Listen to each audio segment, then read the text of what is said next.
मैं Mahavastu certified Acharya, astro Mahavastu expert and Mahavastu factory expert Anjali Goyal. आज आपके सामने मैं अपनी एक चाय पत्ती फैक्ट्री की केस स्टडी रख रही हूँ। हुआ यूँ था कि मेरे एक रिश्तेदार ने चाय पत्ती की फैक्ट्री लगा ली, लेकिन चाय पत्ती फैक्ट्री लगने के 2 साल बाद भी चाय पत्ती फैक्ट्री का टर्नओवर जो का तो ही रहा। तो उन्हें बहुत टेंशन हो गया। अब वो कोई डिसीजन भी नहीं ले पा रहे थे कि फैक्ट्री बंद करे या फैक्ट्री को ऑन रखे। तो वो मेरे पास आए, मेरे से कंसल्टेंसी के लिए। तो मैंने उनको कहा कि सबसे पहले तो आप एक प्रॉपर प्लान बनवा लीजिए अपनी फैक्ट्री का। सर्वेयर को भेज के मैंने उनका एक प्लान बनवाया। उसके बाद उनसे मैंने उनकी सारी बर्थ डिटेल्स ली। बर्थ डिटेल्स लेने के बाद मैं उनकी प्रकृति एनालाइज के लिए उनकी कुछ फोटोज जो मैंडेटरी है अकॉर्डिंग टू महावास्तु रूल, उसी के हिसाब से वो फोटोज मंगवाई। फिर मैंने अपनी रिसर्च स्टार्ट की। महावास्तु के फाउंडर खुशदीप बंसल सर जी की एक ही इंस्ट्रक्शन थी कि जब भी फैक्ट्री का कोई भी काम हम करें तो सबसे पहले हम ये एनालाइज करें कि जो 4 पिलर फैक्ट्री के सबसे मजबूत होने चाहिए वो है product, process, person and profit. तो मैंने उसी की बेस के ऊपर वो रिसर्च स्टार्ट की। सबसे पहले मैंने प्रोडक्ट को मिलाया उनकी एस्ट्रोलॉजी स्क्रिप्ट के साथ, जो कि मैंने पाया कि वो बिल्कुल सही था। उसके बाद मैंने दूसरा स्टेप फॉलो किया, वो था प्रोसेस। तो मैंने सबसे पहले ऑनर से जाके ऑन साइट में सारी प्रोसेसिंग को बहुत अच्छी से समझा। मेरे को ये पता चल गया कि कोई भी प्रोडक्ट के लिए सबसे जो इम्पोर्टेंट एक ऐसी प्रोसेस होती है जो उस प्रोडक्ट के गुणवत्ता यानी कि क्वालिटी को डिसाइड करती है। तो चाय पत्ती फैक्ट्री में चाय पत्ती को फाइनल पैकेजिंग में आने से पहले वो ऐसी कोई एक प्रोसेस थी जो चाय पत्ती का गुणवत्ता को डिसाइड करे।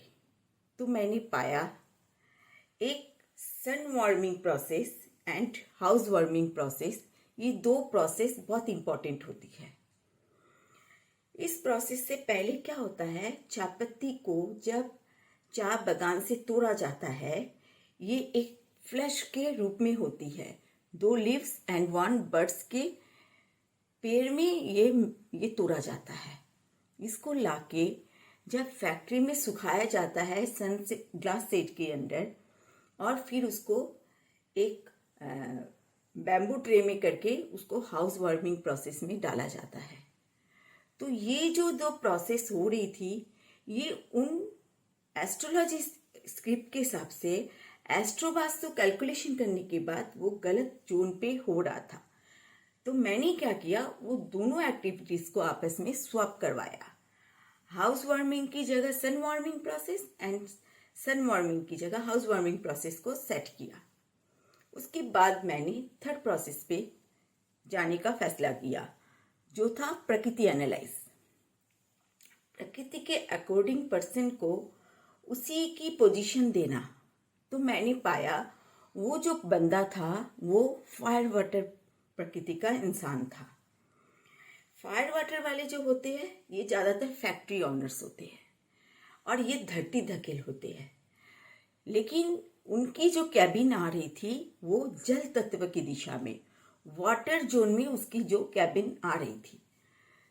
तो वो डिसीजन नहीं ले पा रहे थे, क्लैरिटी उनके दिमाग में नहीं आ पा रही थी।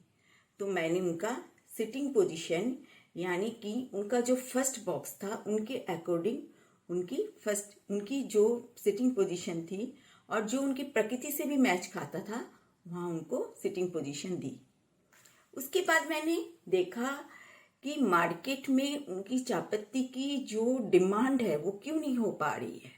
तो मैंने पाया जो उनकी कैबिन के अंदर जो टॉयलेट था वो एक ऐसी एनर्जी फील्ड में आ रहा था जो आपके प्रोडक्ट के लिए क्रैबिंग पैदा करता है मार्केट में। तो मैंने क्या किया, उस टॉयलेट को ट्रीट करवाया। उसके बाद फैक्ट्री की जो एंट्रेंसेस थी उसको कैलकुलेट की, तो कुछ नेगेटिव जोन्स में आ रही थी, उनको मैंने ट्रीट करवाया। और मैंने कहा कि 45 डेज तक मैं ऑब्जर्व करते हैं। 45 डेज बाद उनका फ़ोन आया कि उनकी जो मैन्युफैक्चरिंग जो चाय पत्ती है, अब वो मार्केट में एक डिमांड उसकी आ रही है। तो मैंने उनको कहा कि अभी 3 मंथ्स बाद जो एडवांस रेमेडी है केबी सिल्क इंस्ट्रक्शन वाली, जो कि फैक्ट्री के प्रोडक्ट को ही हम लोग एडवांस रेमेडी के तौर पे यूज़ करते हैं, वो इम्प्लीमेंट करना था। तो मैंने 3 महीने बाद जाके वो जो एडवांस रेमेडी थी उनकी फैक्ट्री के प्रोडक्ट्स को मैंने वो अपनी अपनी पोजीशन दे दी। 6 मंथ बाद रिजल्ट ये आया कि उनकी प्रोडक्ट का जो रिक्वायरमेंट था वो मार्केट में बहुत अच्छी हो गई, बहुत अच्छा पोजीशन ले लिया। और एक महावास्तु कंसल्टेंट होने के नाते मैंने महावास्तु की मेथोडोलॉजी इम्प्लीमेंट करके एक फैक्ट्री जो बहुत ज़्यादा लॉस में जा रही थी उसको फिर से रीगेन पोजीशन में लेके आ गई। Thank you.